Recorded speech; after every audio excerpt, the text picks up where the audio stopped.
Good evening, everyone. Welcome to Pandemics, Politics, and Public Health. We're joined this evening by Dr. Ronald Hattis, MD, MPH, is the Associate Clinical Professor of Preventive Medicine, Loma Linda University School of Medicine, and past President and current Secretary of the Beyond AIDS Foundation.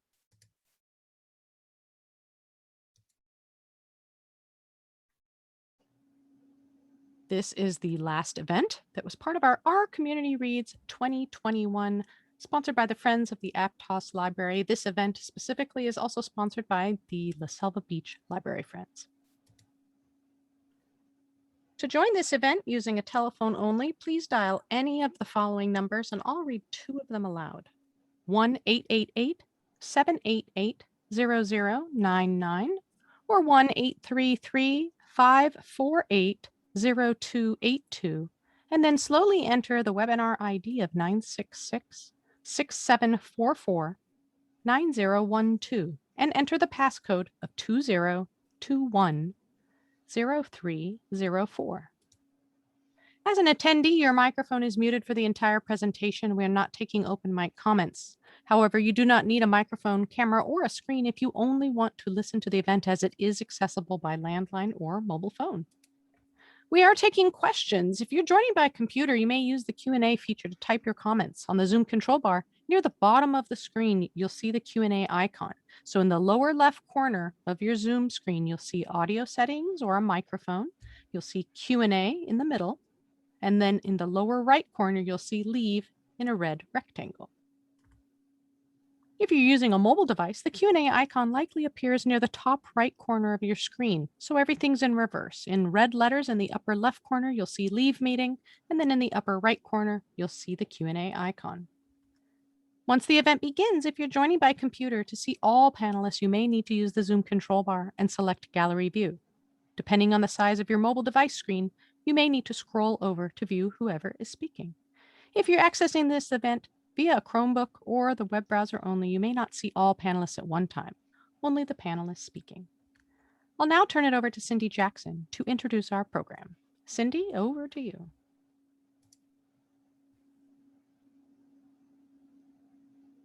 Jackson, and on behalf of the chapter of the Friends of the Selva Beach Library, I want to thank you for attending this event tonight. This is the closing program of the 2021 Our Community Reads from the Aptos Friends, the Santa Cruz Public Libraries. Our very timely topic tonight is pandemics, politics, and public health. We're delighted to have Dr. Ron Hattis to share his wealth of his experience treating HIV/AIDS patients, working at the CDC, and navigating the political and legislative arenas surrounding the HIV/AIDS crisis. Dr. Hattis grew up in Chicago, interestingly enough. He is a physician, board certified in public health and preventative medicine, and is an associate professor of preventive medicine at Loma Linda University School of Medicine, and he lives in Redlands, California. In addition, I think this is really interesting also, he spent 23 years with disaster medical assistance teams helping at sites like the World Trade Center and Hurricanes Katrina and Ike. We are so grateful that Dr. Hattis could share his time with us tonight, and I now turn the program over to him. Thank you. In a moment, I'm going to try sharing screen so I can show a small number of slides. First of all, I do want to mention that sitting here in Redlands, California, which is San Bernardino County, in between San Bernardino and Riverside in Southern California, I live in a town of about 60 to 70,000 people, and we have a library that has meetings and lectures and various programs. But the Aptos community, with only about 24,000 people, seems to have even more than we do. And I've been particularly impressed, not only with the Our Community Reads program, but also with the individuals, both the library employees, like I believe Denise is one, and Sarah and Rowan, and also the volunteers like Cindy Jackson and Marielle Tier. I've had a lot of organizations in which I have fewer people working and actually doing anything than that. So I'm really pleased to be here. And I am going to focus on two things. Now, the book, as you know, keeps switching back and forth between the mid-1980s, when people are dying of HIV/AIDS, and 30 years later, when we see the aftermath and the main character who is represented to guide us through Paris and Chicago and other places where there's still some survivors, and we see that. It doesn't, however, tell the history of how things came to be. Now, I understand you've had several meetings and you did get an idea of some of the history of the epidemic and also of the political movement that surrounded it. But I'm going to give you a little angle on that because in the midst of that, I was trying to mount a better public health approach to preventing as well as treating the disease. And the other political work that was going on was kind of obstructing that, as you will see. In addition, I want to discuss pandemics in general and how politics interfaces with it, because just in the last few months, we have seen just that with a different pandemic we're going through right now. There might even be some questions about how this all compared with the 1918 Spanish flu, the Black Death in Europe, and so forth, because there have been a number of pandemics that have changed world history through the ages. So just like the book, I will go back and forth between the background of the HIV/AIDS situation and the pandemic topic, and how you deal with pandemics and how politics can make it a little more difficult. So I do have a few slides. I'm going to try to share, screen share, and see if we can get to them. Let's see. I urge a little bit of patience because they are here on my screen, but I always have a little trouble with Zoom finding open files. I'm going to open it, but I'm the only one who's going to see it. And then, Rowan, you're the expert, the technical expert, aren't you? What has to be done in order to open? So Dr. Hattis, all you need to do is open the file that you want and then go to the Zoom control bar. And then down at the bottom, you'll see share screen. So I open it first. That's usually the easiest thing, yeah. Okay. And that way, when you click share screen, you'll see it as an option. So a pop-up window appears, and then you can select it. Well, here we go, show all windows there. That might do it. Okay. Now, can everybody see my PowerPoint? I'm going to turn it into a. You have it as your PDF right now. Oh, the PDF. We'll do with that. Wait. Okay, because you can also do a new share and just share the other one. Okay. This one looks fine too. Okay. So I've already been introduced, so we can skip that slide. I wanted to focus a little bit on this slide, comparing the COVID-19 pandemic that we are immersed in right now and the HIV/AIDS pandemic. One was rapid for cases to develop symptoms, and the other is slow. One is rapid for the pandemic itself to unfold in the matter of months between fall and winter of 2019, the year that gave the viral disease its last two digits, COVID-19, and March, when it had spread throughout the world, very short time, and HIV/AIDS that takes 10 years of incubation from the time of infection until you develop symptoms. And it was a number of years in the 1980s till we realized that we had a pandemic. And it took more years before we realized that since the disease was actually the result of infections 10 years earlier, it was the 1970s when it started, snuck up on us unawares. Methods of transmission, the most dangerous type of transmission for a pandemic is respiratory. We have never yet had a pandemic where it spread through the air by coughing, sneezing, etc., and also had a high mortality. The next pandemic could well be that. HIV/AIDS spreads by sexual fluids and blood. So if you ask people about who's been exposed, their contacts, they're a little bit more likely to know who those people were, because that's quite intimate communication and contact that spreads the disease. But with COVID or influenza, you might have just passed by a stranger on the street and coughed, and they were exposed, and you don't even know who they were. Vaccines, it is optimal if you have a disease that's spreading throughout the world and with some mortality rate, in other words, some death rate. You would like to have a vaccine, and you would like to have treatment that you could take if you get it in spite of a vaccine. But it doesn't usually work that way. So for COVID-19, after only a year, we have vaccines available.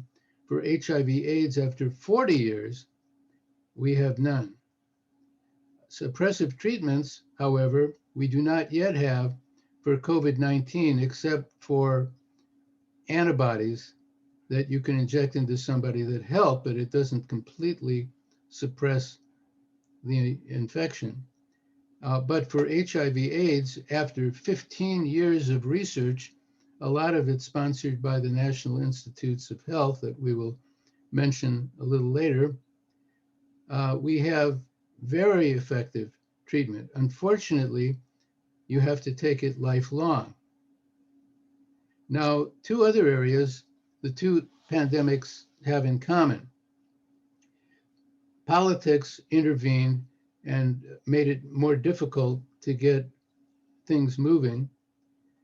And there was some public resistance to both, to the preventive measures recommended by public health experts in the case of both diseases. And both of those factors, political challenges and public resistance, slow down your ability to actually control the disease. Now, apparently you know a little bit about this already, but I wanted to emphasize that there were two great political movements occurring in the decade when HIV was silently spreading without our real knowledge at the time. In 1969, the famous Stonewall riots occurred in New York City. Now, the January 6th riots, and usually when we mention the word riots, we consider it bad. But in this case, this was the first time that gay males who were having regular raids by police just because of who they were, fought back. And that stimulated a whole movement. Within a year, the first gay pride parade occurred in New York City. Within a few years more, homosexuality, which had been considered as a mental disorder by psychiatrists, was removed from the list of mental illnesses and considered a normal variation.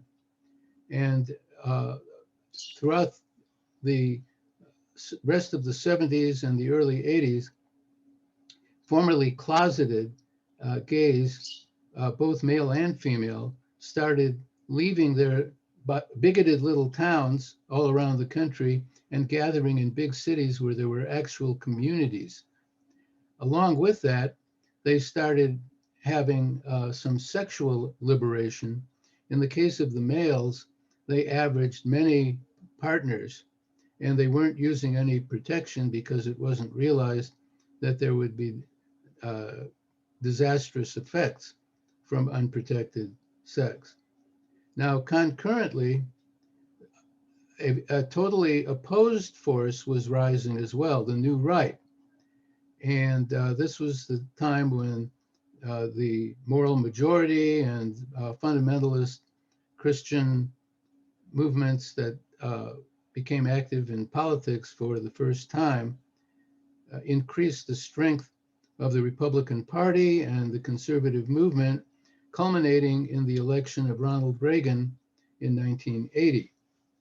Now, the problem is that these two didn't see eye to eye, as we will see in a moment. Okay, so as far as the epidemic was concerned, or which became a pandemic, meaning that it spread to many countries, 1981 was the first reported AIDS cases, and we didn't have the name AIDS yet, but a Dr. Gottlieb, whom I know from LA, published an article about Kaposi's sarcoma and other diseases that usually only occur in older people with impaired immune systems cropping up in young gay males. And within 4 years, there was a test, and it was initially used in the blood banks to protect. It wasn't known how many people who tested positive would actually have a disease and be able to transmit it. Turned out to be about 100%, but in that time, it was thought to be much smaller, but they wanted to not take any chances with the blood banks. Well, initially, among the people who tested positive for this HIV test, only 5% had AIDS. Now, with a lot of infectious diseases, including COVID, a majority of people may have no symptoms at all or very mild symptoms. So it was thought that, well, maybe only 5% of people who get infected with this virus ever get AIDS, and the rest are just fine. So the priority should be to protect the test results of all the rest of them from ever getting out or anybody ever finding out about them, lest there be discrimination and people might lose jobs or they might lose housing and so forth.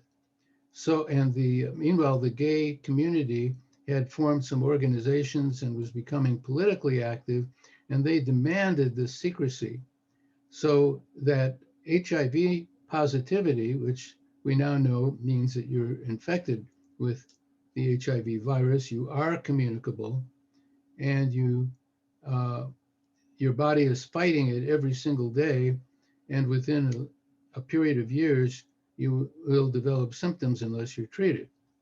But those people for 10 years were protected. They were not known to public health. No interventions with them could be done for prevention. We couldn't track who their contacts were to get them tested and so forth, unlike how we treated tuberculosis or syphilis, where we did all of those public health measures. Now, meanwhile, the right wing and President Reagan's base, I don't think he called it a base, Trump calls it his base, but was basically his conservative supporters, didn't want to even think about homosexuality. They didn't want to talk about or think about or let children find out about sexual practices that might lead you at risk of developing HIV infections. And similarly, they didn't want to discuss condoms. If condoms became freely available, maybe their children would feel it was safe to become sexually active, and they didn't want their children to be sexually active, and so forth. During the 1980s, I was treating some of the first HIV/AIDS patients and trying to educate the rest of the patients who were hospitalized for mental illnesses at Patton State Hospital near San Bernardino. We had to get all educational material cleared by government because that was the federal and state requirement. It couldn't be too explicit, couldn't really say what you mean. And also CDC recommendations, even though they made some mistakes and miscalculations, they did start to get the hang of it, that it was a communicable disease spread by sex and needles. But the CDC recommendations also had to be approved by the White House, which had an AIDS czar at the time. So COVID, with White House interference and the messaging, was not actually the first time that CDC had its arm twisted in that manner. Nevertheless, a very courageous Surgeon General got permission to send out a pamphlet to every American household, and he didn't tell President Reagan or any of the other White House staff what was going to be in the pamphlet. And so they were shocked when they found out that he did describe dangerous sexual practices, and he did promote condoms. For a while, C. Everett Koop therefore became one of my heroes. I thought that he was a courageous public health leader. I now do not have any political heroes. I support political leaders, but I know that everybody, particularly when they get into the political field, has feet of clay, because in order to survive, you have to make compromises, and you have to sometimes give in to pressure.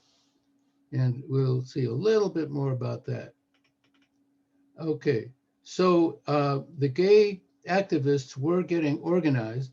Now, a particularly interesting individual named Larry Kramer was active in New York City, and he gave a speech to a group of 300 gay males that stimulated the formation of ACT UP. ACT UP stands for AIDS Coalition to, Unleash Power, AIDS Coalition to Unleash Power. And the technique that they used in order to gain attention, since a large part of the population in the US didn't even want to talk about HIV/AIDS, and President Reagan hadn't even mentioned it once for the first 4 years, and then very rarely after that, is they would be in your face. They would be very confrontational, make a lot of noise, be obstructionist, and sometimes behave very rudely. But they felt it needed attention. So I was at an international AIDS conference in San Francisco in 1990. President Bush sent his Health and Human Services Secretary, and ACT UP activists in San Francisco drowned him out. They wouldn't even let him speak. The same thing happened in 1997, 6 times to the president, Bill Clinton himself.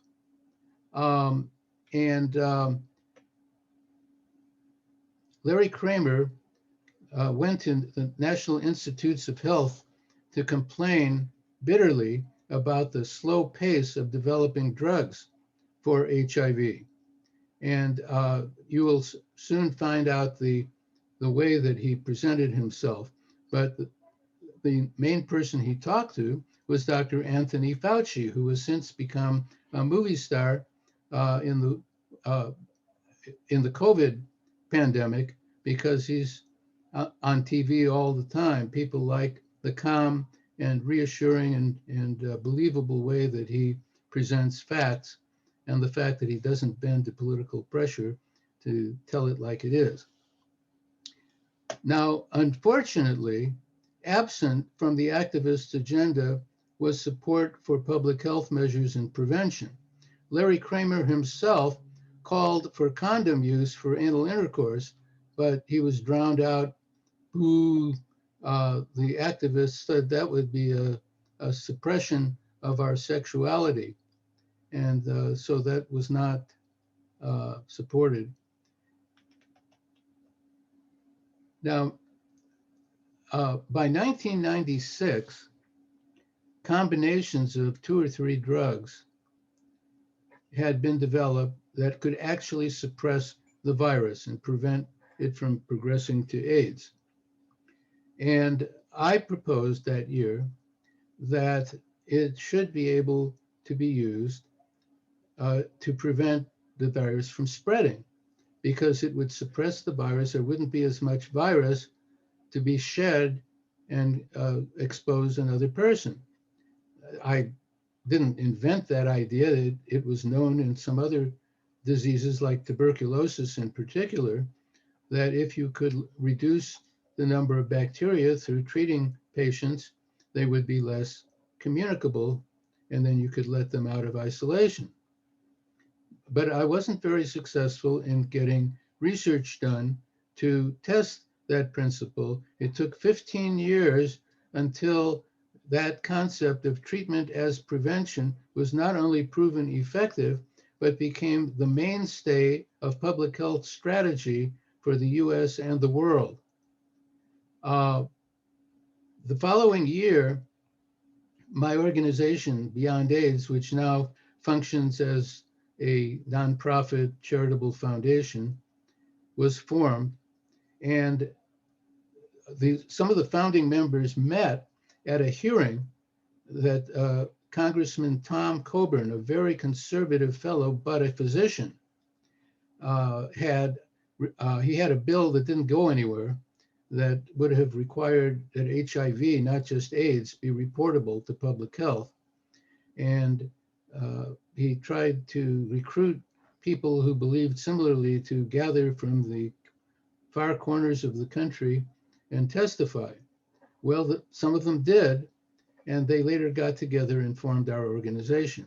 I didn't actually go, but a friend of mine told me about this thing, and I asked her to attend, and she said, wow, these are really some people.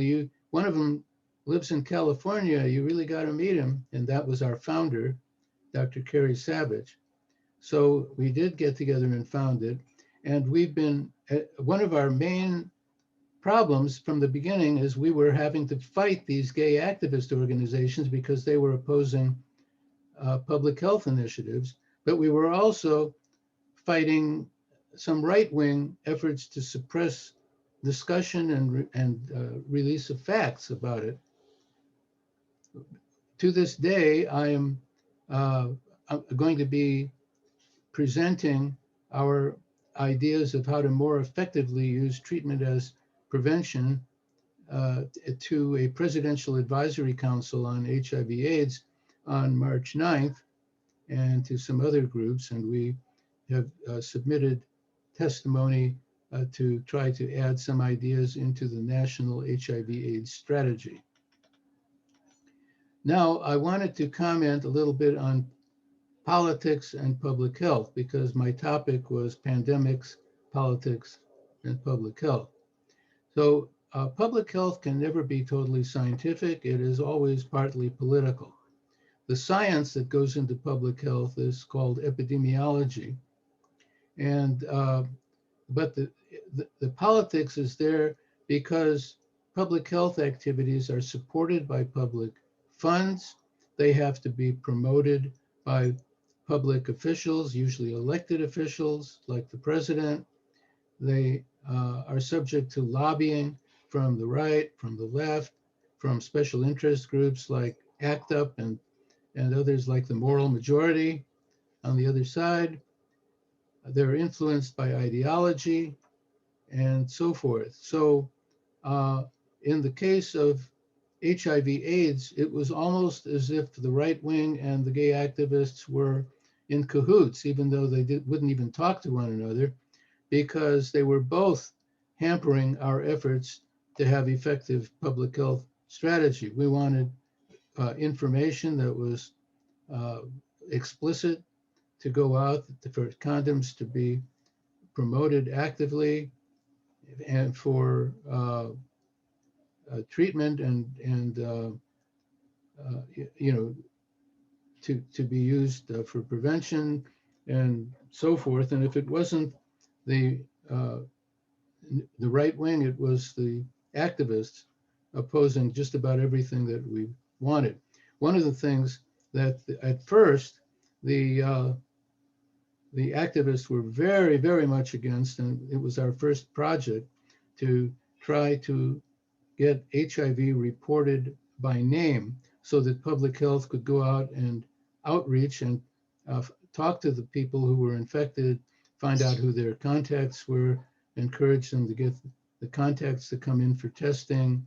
And later we found out that it was very important also for the people who had tested positive to start treatment as soon as possible and stay on the treatment indefinitely. So, the tendency is for funding to be thrown at a pandemic when it's almost too late for the funding to work. And then when we've finally conquered the pandemic, the funding is withdrawn. So we have to start all over and we're unprepared again the next time. Best results obviously would come from national and international efforts funded in advance with detailed planning. Actually, the Obama administration had left for President Trump staff in the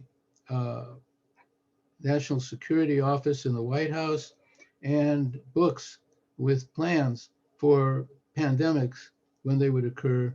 And Trump fired the employees and destroyed all the preparation booklets. So when it came, they were unprepared.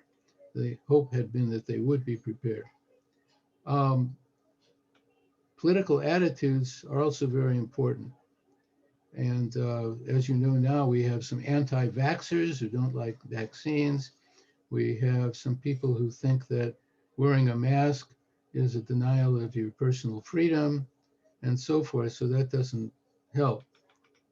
So the book that you've all been looking at had HIV/AIDS as a backdrop. Just as many war stories do not tell us the history of the war, and there's no reason why they should, they show what happened to individuals, to families, to groups, to businesses, etc., as a result of the wartime. And this is similar. It follows the story of some activities in the arts and of some specific individuals, and then also looks, which many war stories do not, at the aftermath 30 years later. A moral story is that the costs of pleasures that involve exposures to fluids of others are dangerous because that gives new viruses methods to pass from one person to another. When the human race first developed, we lived in small villages in Africa, and there were no great highways, no great cities. We didn't gather by the millions or even by the 50 to 100,000s in stadiums where we could spread viruses. So some of these diseases didn't exist at the very beginning, but they've certainly evolved to take advantage of the activities that human beings do, gathering together in large numbers and exchanging sexual fluids in particular. And the same dramas that occurred in the book were happening everywhere in the world. Perhaps not with as much connection to the city of Paris and to the art world. Okay, that's my last slide. We can open it up for discussion. Let me see if I can stop screen. Here we go, stop sharing. Okay, now I have, if there's time, I have a couple of little anecdotes about the people that we mentioned in some of the slides. Would that be okay? Absolutely. Okay, so in May 2020, this Larry Kramer, who was HIV infected himself, died at the age of 84, which means that he had managed to survive that long with the help of the medications that he helped push the more rapid development of. A very positive contribution. But here is what our hero, Dr. Anthony Fauci, by the way, I have a couple of mugs. You recognize anybody in there? Dr. Fauci became involved. He has headed the National Institute of Allergy and Infectious Diseases since 1984. And during most of his career, he's been involved with one aspect or another of HIV/AIDS. That COVID is only in the past year or so that that's what's brought him to the pinnacle of recognition and knowledge to the public. But he's been, for those who were following HIV/AIDS, he was a regular leadership figure for decades. And I actually got to meet with him during an international AIDS conference, this time in 2012 in Washington, D.C. I haven't attended any of the AIDS conferences in other countries, but I attended that one in 1990 in San Francisco, where ACT UP drowned out the Secretary of Health and Human Services.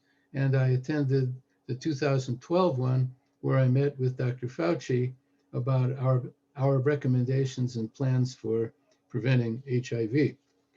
Well, Larry Kramer died recently, and this is what Dr. Fauci's comments about him were. Larry Kramer and I have a long, complicated history that started off very confrontational and adversarial. I wonder which side of the relationship was the confrontational one. He said, I represented the federal government and was one of the few people in the early 1980s who was out there talking about HIV.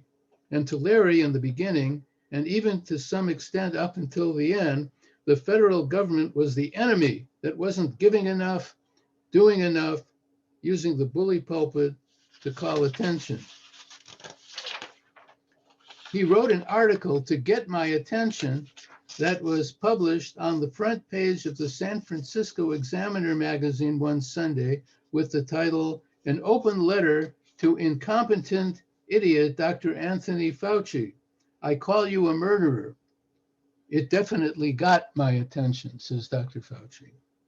Over time, I started to listen to Larry and what he was saying and realized that behind the iconoclastic behavior and behind the theatrics, he had some important points to make about getting the community involved in understanding and contributing to the research agenda and clinical trials. He was the lightning rod that drew the attention, but then he surrounded himself, wisely I think, with young people, the original ACT UP group. They were quite intellectual and really tried to understand how the community could contribute to both the research agenda and clinical trials. What started off as an acquaintance became a friendship, and then became a really deep friendship. But even then, he wouldn't hesitate to do something outrageous to make a point. One night, we were both invited, that's Larry Kramer and Dr. Fauci, to be on the Ted Koppel Nightline show.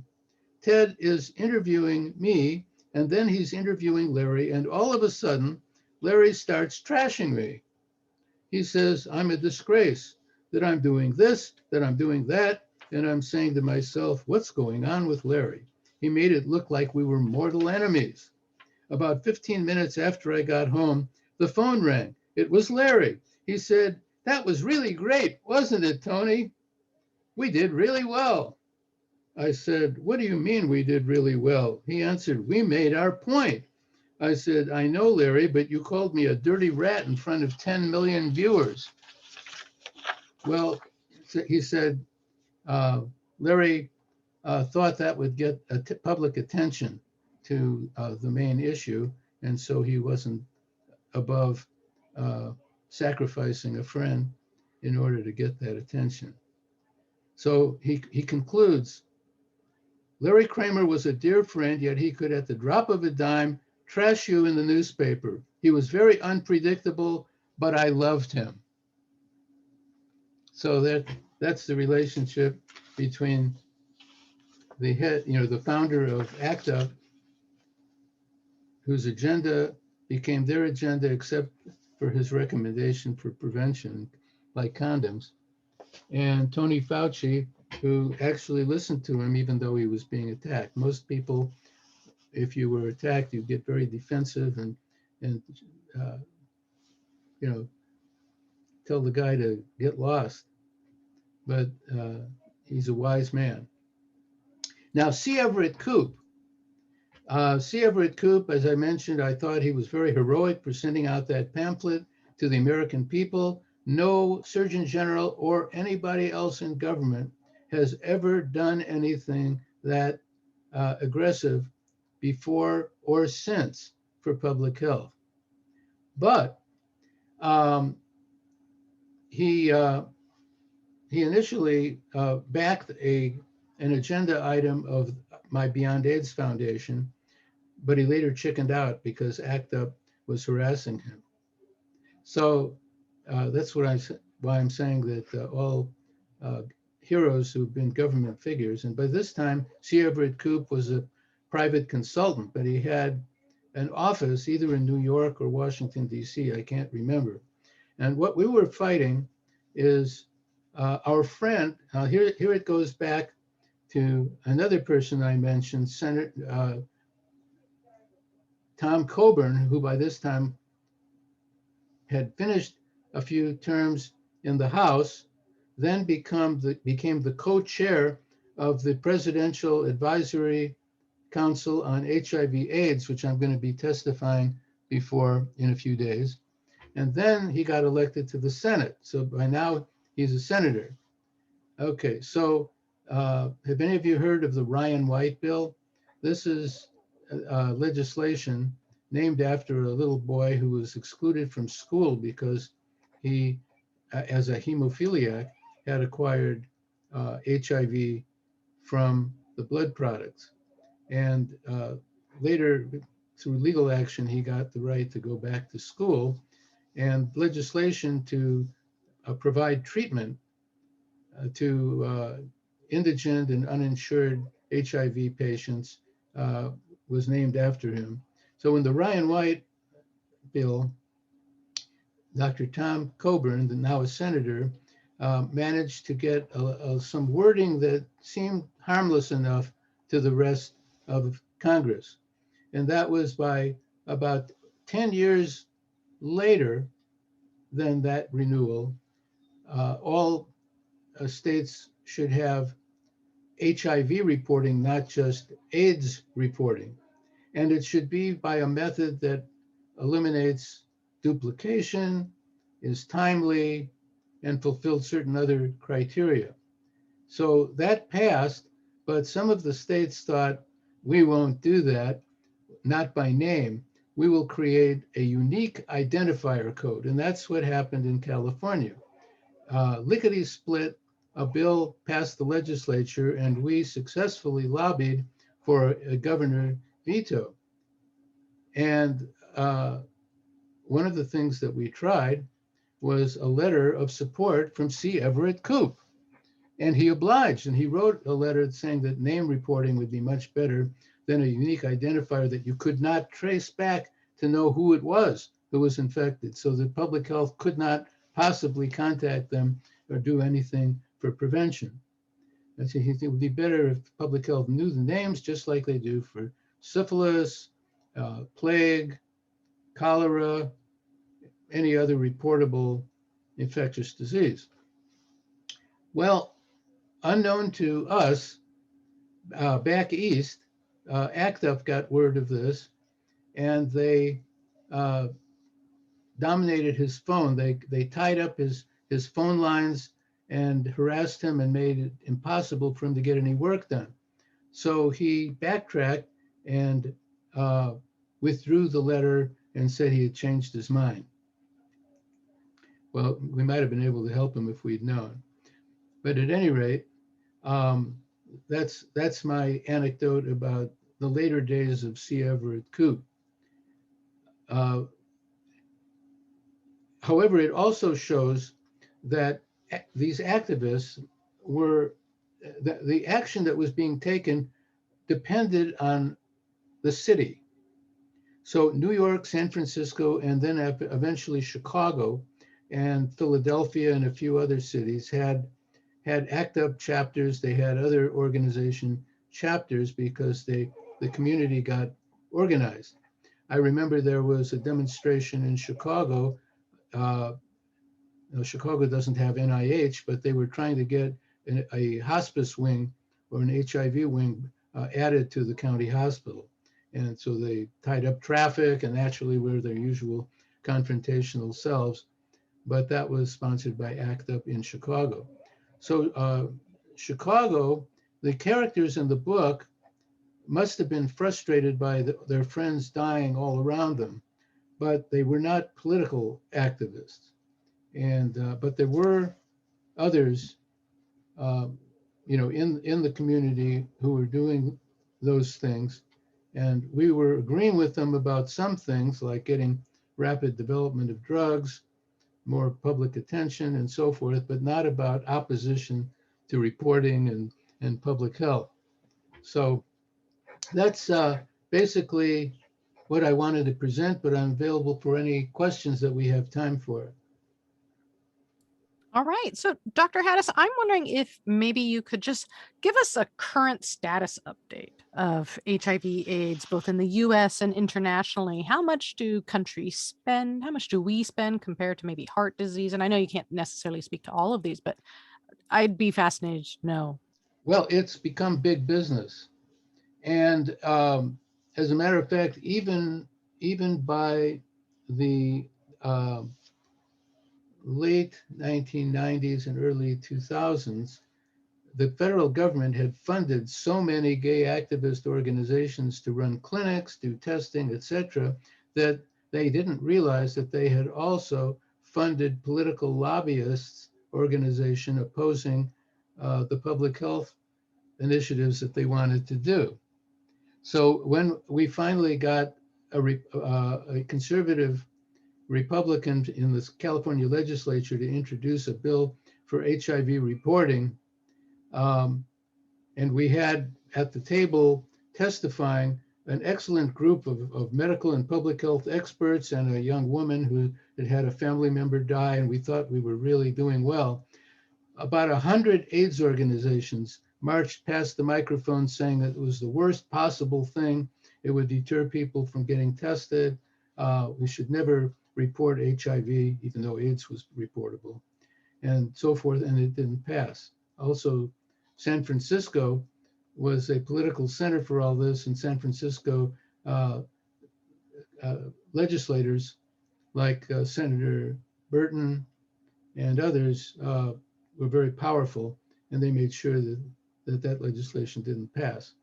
And they, on the other hand, they did get the unique identifier for reporting passed, and then we had to get two separate governors to veto it twice, in spite of losing C. Everett Koop for that. Now, I don't know exact amount, but it's in the billions. We fund HIV/AIDS well, and it's traditional to keep renewing and it's mostly for treatment. Now, my argument is that if you spent more of that for prevention, then eventually you could reduce the amount that you spend for treatment.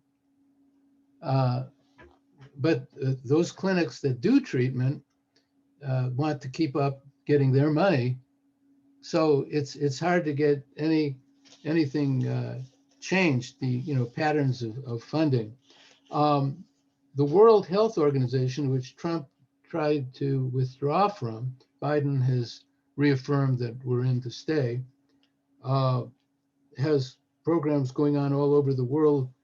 And so does the Gates Foundation, good old Bill Gates, and to a lesser extent, because he has less money, the Clinton Foundation, Bill Clinton's group, to provide drugs, to provide treatment around the world, and so does the U.S. government, which funds a number of countries, particularly in Africa and Asia, so that at this point, a majority of the 33 or so million people in the world who were infected are actually getting treatment, which is a big change from the past. Now, in the US, so far, we don't know how many infections altogether there were because we didn't have reporting of HIV itself, of HIV testing. But we've had about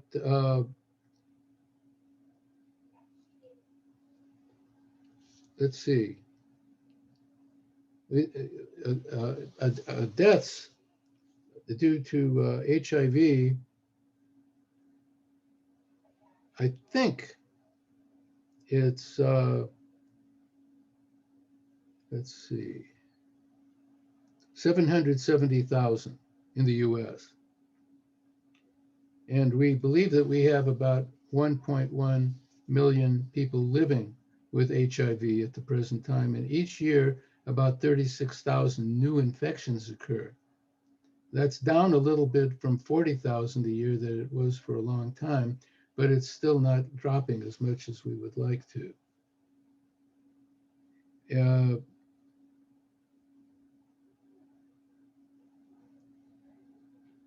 Worldwide, it's estimated that there have been 75 million HIV/AIDS infections, and of those, half, 38 million, are still living now that we have treatment.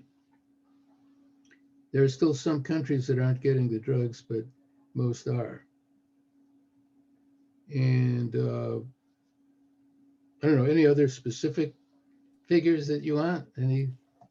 No, that was great. But I would like to ask you another question. So you've talked a little bit about infection rates just now, and you've talked about public resistance. Do you have any suggestions for how to better prepare for the next pandemic and overcome that public resistance or that public safety or protective measures that everyone's trying to implement? Well, it helps if you don't have a political party or a president who's trying to, gain favor by taking a negative position. But even before Trump, there was a movement in the U.S. opposing vaccines, and you appeal to people with truth about how many million people have been saved and how they themselves might be at risk, and if there is a vaccine, it can save their lives and lives of people they love. Obviously, we haven't been totally successful in that. So a magic answer for getting people to change their minds is elusive. Generally, people take political positions based on emotions, based on something that appeals to their emotions. So if motorcycle drivers didn't like helmets at first because they thought it made them less free, and this is a free country. But now almost everybody who rides a motorcycle grew up, by the time they got their first motorcycle, helmet just came with it, and they got used to it. Most of the childhood vaccines, the vast majority of the population, similarly, they grew up with them themselves, they're used to them, and they're not complaining. Some new vaccine like COVID, they don't trust, and a vaccine like Gardasil for HPV, there's the old canard that it might, just like with condoms, it might encourage their kids to feel safer having sexual behavior. Now, with my kids, the reason I didn't want them having sexual behavior was only because of the risks. But apparently some people, for religious reasons, they don't care. They'd rather have the risks high because it's the behavior itself that that they oppose. So religions haven't been too helpful to public health. Now, I'm not delivering a screed here against Republicans, because I mentioned that some of our best allies, like Senator Coburn and the California senator who introduced the reporting bill and so forth, have been on the right side. And we're nonpartisan. We have people from every party, even the American Independent Party in our organization. So, but we can identify when a position that a particular group is taking, or a particular individual or leader is taking, are not conducive or not helpful supporting public health recommendations. Sure. And I'd like to take this moment to remind our audience that we are taking your questions. So please go ahead and type them into the Q&A down there at the bottom of your Zoom control bar, and we will get to them. And, you've talked a lot about politics, and politics is so deeply intertwined in so much that we do. And I know you have a theory about social and political change. Would you mind sharing that with us? There's one question I see from Tricia Wynn. Yes, sir. It says the stigma around HIV/AIDS made it so much more difficult to detect and treat. What strategies were effective in breaking through to the gay community? Well, when we had effective treatment and we passed some bills making it illegal to discriminate, that certainly helped a lot. And similar, there are people who don't want to get tested for COVID because if they're undocumented, they suspect somehow, since government is supporting this testing, somehow it'll lead to them being known, and then they'll be deported. Others who are very poor and they depend on working 2 jobs just to pay the rent, to get food on the table, and there's millions and millions of people like that. They feel that they could survive a 2-week quarantine if they're found to be positive. So there are all kinds of reasons why people may be nervous or negative about a measure that's recommended. We need to have government reimburse people for expenses and losses, but then there are people who don't trust government. So. Sure. And on that topic, we have a question from an audience member. And I'm also wondering, what did we learn during the AIDS epidemic that was applicable or is applicable to the COVID-19 pandemic? And did any of the research from AIDS lead to some of the successes in the COVID-19 vaccines that we have?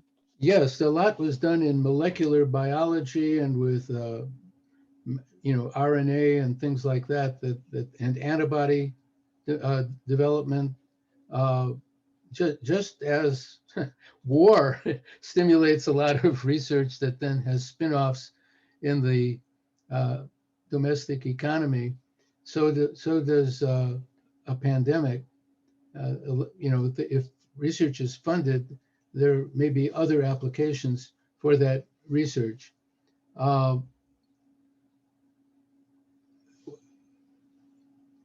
The things that we have learned that we should be prepared for some resistance, politically and by citizens. We should spread information to combat misinformation.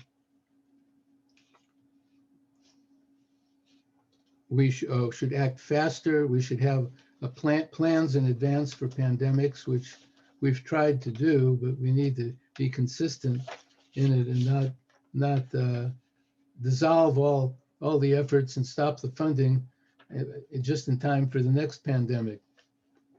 If we ever,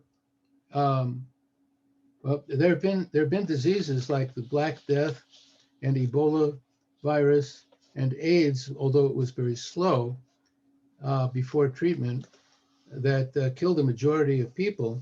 they've never been airborne. They've never been diseases that you couldn't isolate the infected people, recognize who was spreading, and not have contact with them. Unrecognized asymptomatic cases spreading things by air, which has occurred with COVID, is a very dangerous phenomenon. Fortunately, the mortality rate for COVID is only 1 to 3%, usually around 2%. And that is concentrated particularly among older people and people with chronic diseases. In 1918, the flu had a death rate in the US of about 10% and much higher in other countries. I discovered in preparing for this get-together we're having tonight that the disease plague is still with us. And one of the things that made it spread was rats and fleas.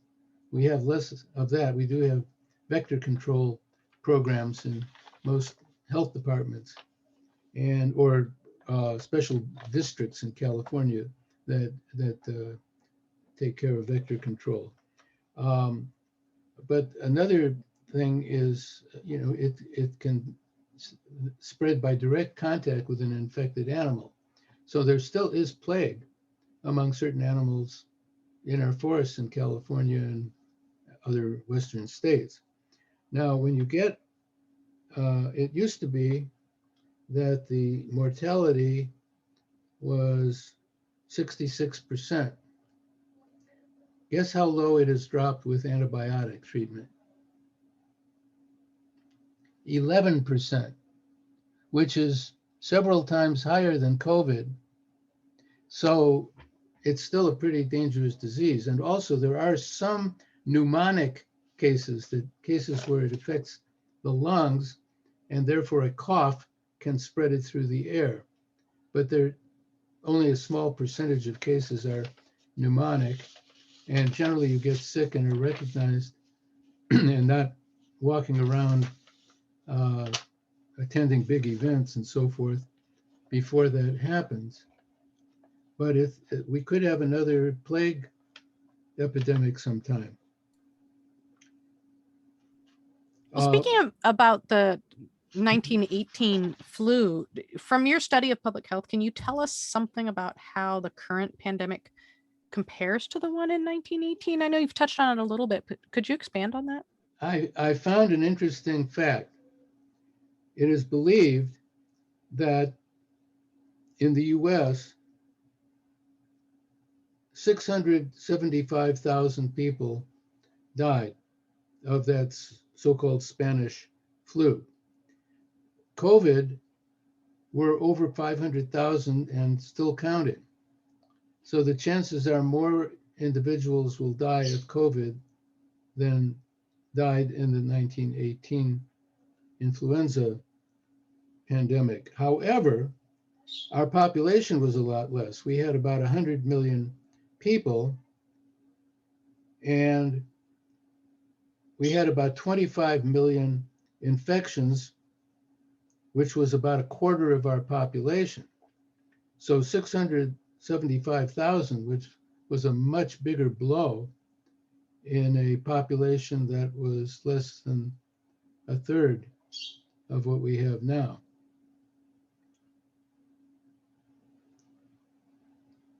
So the death rate, probably partly because we didn't have antibiotics yet at that time. Some of the deaths were probably secondary bacterial pneumonia that followed the viral pneumonia, and antibiotics could have reduced the death rate most likely.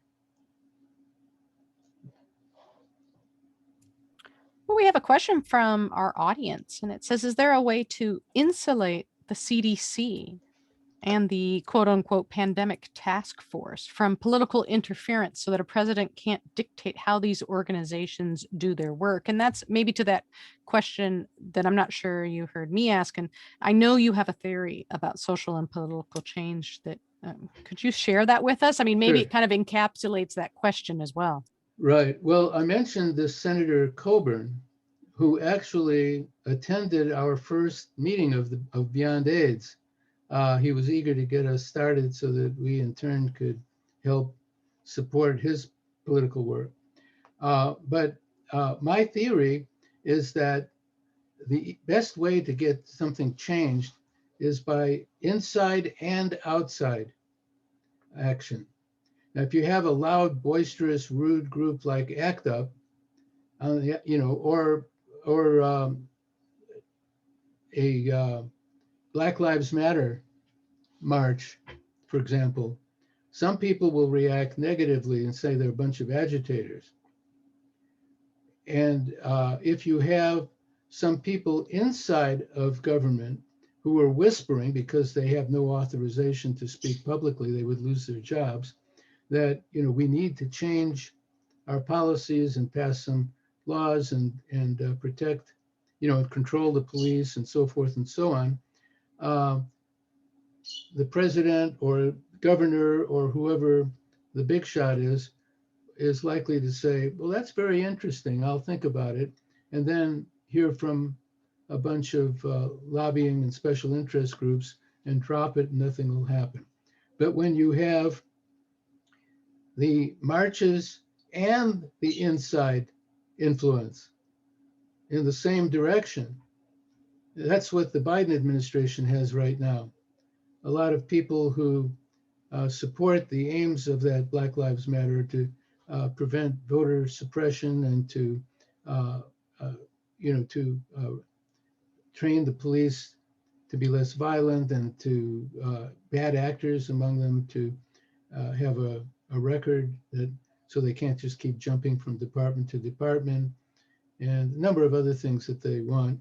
And in the government, they agree. Outside the government, they're keeping up the pressure. That's most likely to win. I can't remember what issue it was, but President Franklin Delano Roosevelt was lobbied by a group of people who weren't in government, just citizens who wanted something done. And he said, go out there and make me do it. Stir up enough. I sympathize with you, but I can't do it without a lot of, show of interest and force by the public. So the inside and outside approach together work. So what Coburn did by adding some wording about HIV reporting that eventually became, the year came up that was supposed to be implemented. And what it said was that unless a state had a system for HIV reporting that was reliable, timely, and didn't show a lot of duplication and a few other criteria, it would only be funded on the basis of its AIDS cases. But if it did have a good system for reporting, it would be funded on the basis of the AIDS and all the other HIV cases. So all of these AIDS activist groups who had government funding saw that they were going to get more money if they had a good reporting system. And it turned out that unique identifier system failed miserably. And only a name-based system could survive, which we suspected all along. So the next time when we asked for HIV name-based reporting, it was the time that this funding change was going to happen. And the 100 HIV organizations that had opposed us earlier all came by the microphone and said how wonderful this was and how it was absolutely necessary to have name-based reporting. So we were the outside group and Senator Coburn was inside. So that's an example. Now, insulating, you would have to pass legislation and make CDC more independent. You know, we have the same problem with the Justice Department. President Trump used the Justice Department to prosecute his enemies and drop prosecutions of his friends. Well, in the past and currently under the Biden administration, they leave the Justice Department alone to make its own decisions on prosecutions. And the same with the subservient organizations like the FBI that report to the Attorney General. But there's no law. And therefore, Attorney General Barr and President Trump didn't actually break the law by doing that. It was just a gentleman's agreement and an American tradition that the Justice Department was independent. So the same thing with CDC and NIH and the Food and Drug Administration and so forth. But some of those traditions have been broken. So we probably need legislation. An example of, remember all the criticisms of the changes in the post office, that post office boxes and sorting machines were being picked up and destroyed, that the counting of mailed ballots was slowing down. In fact, all the mail was slowing down. And the Postmaster General was a guy named Lovejoy. He's still there. Biden can't get rid of him because his position is not appointed directly by the president. It's appointed by a postal commission. And until the terms of the postal commission members all expire and new ones who want to get rid of Lovejoy are in place, they'll still be there. So maybe something like that needs to happen. All right, we have just one more question from our audience, and it says, do you see us being able to eventually extinguish COVID-19, or do you think it will become endemic? Okay, let me give you, you want to end in a couple minutes, right? So yeah, if you have kind of a shortish answer, that would be great. It might be Okay. impossible to answer All right. short. There are several reasons why a disease can become endemic and you can't get rid of it. One is if it has an animal host and you can't find every animal and vaccinate them or treat them or whatever. Those are called zoonoses. Now, COVID-19 evolved from an animal virus. Everybody seems to agree on that, but it's no longer identical. And there's no animal host to the exact virus that we're dealing with. So that isn't why it would become endemic. Another reason is that it has a hiding place. HIV/AIDS converts its RNA to DNA inside the chromosomes of the infected person, where no drugs can get in. And so it stays dormant for until years later, maybe that immune cell may start replicating. Also, it can hide in the brain. The brain is relatively protected by a blood-brain barrier from medications getting in. Not entirely protected, but partly protected. So HIV has a hiding place and it keeps mutating. So it has eluded efforts to make a vaccine for that reason. So it is endemic, but another endemic organism is tuberculosis, because once you're infected for life. That's another thing about HIV. You can't instantly get rid of it. You can't cure it. But what you can do is new generations of young people can grow up with lower and lower prevalence of having infection. And so it can become a less and less common disease. Getting rid of the last HIV virus, pretty difficult. And COVID, so far we've seen quite a number of mutant strains. So it's got that trick too, although it hasn't found a way to get inside the chromosomes. So it's hard to say.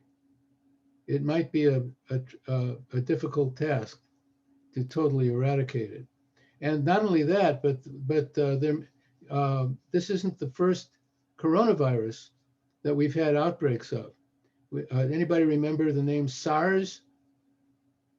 Actually, they call the actual virus for COVID SARS, with some numbers after it, a different, not 19, but a type of SARS. So if we get rid of this COVID, another coronavirus might replace it. So I wouldn't want to guarantee that we will eradicate it and never have another coronavirus. Thank you so much. And, I just want to invite any of you in attendance this evening, if you'd like to learn more about the Dr. Hattis' foundation, please visit www.beyondaids.org, and I'll put it up on the screen. Beyond AIDS Foundation is a US-based public tax-deductible nonprofit organization dedicated to reversing the course of the global HIV/AIDS epidemic through sound public health policy. It engages in policy development for more effective prevention of HIV infection based on scientific and public health principles, and promotes these policies through education and research. Joining as a supporter of Beyond AIDS Foundation is open to anyone who shares these goals. And although Beyond AIDS functions primarily as a national American organization, international members are welcome, and their involvement is increasingly global in scope. And Dr. Hattis, this brings us to the end of our time together this evening. Thank you so much for your decades of history and knowledge that you've shared with us this evening. And I'm now going to hand this over to Denise Ward for a few closing words. Thank you so much, Dr. You're Hattis. very welcome. Glad to have had a chance to talk with you. Thank you so much, Dr. Hattis. Everything that you presented was so fascinating. Wasn't thrilled to learn that the plague is still around, but other than that, I found everything really, really interesting. I also want to say thank you to the La Selva Beach Friends for sponsoring this event. And thank you to all of you for joining us this evening. We're sad to see the season of 2021 Community Reads come to a close, but all good things must end. And so we look forward to next year. Hopefully we'll have some in-person events then. And I also have to give a big thank you to Rowan Rammer from the library, and to Sarah, whose lovely voice you heard tonight reading the questions and all of the information, for supporting our program. Both of them have been so wonderful to work with. So until next year, thank you so much for all of your support. And again, Dr. Hattis, thank you and good luck with all your endeavors. Good night.